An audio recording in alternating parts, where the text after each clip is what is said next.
வணக்கம் நேயர்களே, இன்னைக்கு வீடியோவில் நீங்கள் என்ன பார்க்க போகிறீங்கன்னாக்கா கர்நாடகாவில் செய்கிறப்படுத்தா பீன்ஸ் காய் ஹுளி எப்படி பண்ணுறதுன்னு காட்டி கொடுக்குறேன். இது ரொம்ப டேஸ்டியாக இருக்கும். கொருவா இன்க்ரீடியன்ட்ஸ் வச்சுன்னு செய்யலாம். சப்பாத்திக்கு சுட சுட சாதத்துக்கு சூப்பராக இருக்குது. எப்படி செய்யுதுன்னு பார்க்கலாமா? முதல்ல மசாலா ரெடி பண்ணிக்கணும். இது வறுக்கிறதுக்குள்ளே சைடில் பீன்ஸு கேரட்டு பொடி பொடியாக நெருக்கி வேகத்துக்கு வச்சுடுங்க.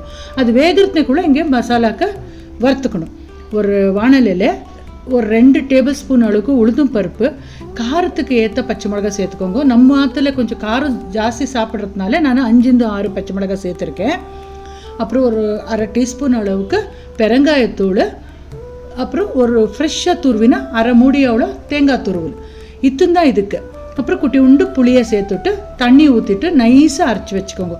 எவ்வளோ கொரு இன்க்ரீடியன்ட்ஸு, ஆனால் அவ்வளோ டேஸ்டியாக இருக்கும். நான் இன்றைக்கி சப்பாத்திக்கு செஞ்சுட்டுருக்கேன். அதனால் சப்பாத்திக்கு உப்பு எண்ணெய் எல்லாம் விட்டுட்டு நல்லா சாஃப்டாக மாவை பிசைஞ்சு ஒரு 10 நிமிஷம் மூடி வச்சு ரெஸ்ட்டில் வச்சு விட்றேன். அதுக்குள்ளே அது நல்லா ஊறி வரத்துக்குள்ளே இங்கே காய்கறி ரெடி பண்ணிக்கலாம். பாருங்க, பீன்ஸு கேரட்டு போட்டு வேக வச்சுருந்தேன். அது நல்லா வெந்திருக்கு. இப்போ அரைச்சி விட்ட மசாலாவை சேர்த்துட்டு அந்த மிக்ஸி ஜார்லேயும் ஒட்டின்னு இருக்கும் பாருங்க, அதுலேயும் கொஞ்சம் தண்ணி ஊற்றிட்டு சேர்த்துக்கோங்க. இது கொஸ்து மாதிரி இருக்கும் கன்சிஸ்டன்சி, பட் சூப்பர் டேஸ்டி இருக்கும். கண்டிப்பாக நீங்கள் செஞ்சு பாருங்கள். தேவையான உப்பு சேர்த்துட்டு ஃப்ரெஷ்ஷாக இருக்கிற மல்லித்தழையை சேர்த்துக்கோங்க. கமகமான்னு இருக்கும். ஃப்ளேவராக ரொம்ப நல்லா இருக்கும் சாப்பிட்றதுக்கு. இப்போ நான் சப்பாத்தியை இட்டுண்டு வேக வச்சு எடுத்துட்டுருக்கேன். சுட சுட சப்பாத்திக்கு இந்த பீன்ஸு காய்கறி சேர்த்துன்னு சாப்பிட்டாக்கா தேவாமிர்தமாக இருக்கும். கண்டிப்பாக செஞ்சு பாருங்கோ, எல்லாருக்கும் வீட்டில் பிடிக்கும். அப்புறம் எப்படி வந்தது உங்கள் ஆற்றுலன்ட்டு எனக்கு கமெண்ட்ஸ்னு சொல்லுங்க.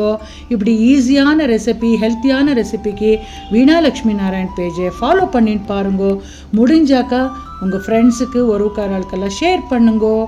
என் சேனலுக்கு முடிஞ்ச அளவுக்கு சப்போர்ட் பண்ணுங்கன்னு கேட்டுக்கிறேன். யூடியூப்லேயும் வரும், ஃபேஸ்புக்லேயும் வரும், இன்ஸ்டாகிராம்லேயும் வரும். நீங்கள் எதில் பார்த்தாலும் கூட ஷேர் பண்ணிக்கோங்க, ஃபாலோ பண்ணிட்டு பாருங்க. அடுத்த வீடியோவில் சந்திக்கலாம். பாய்.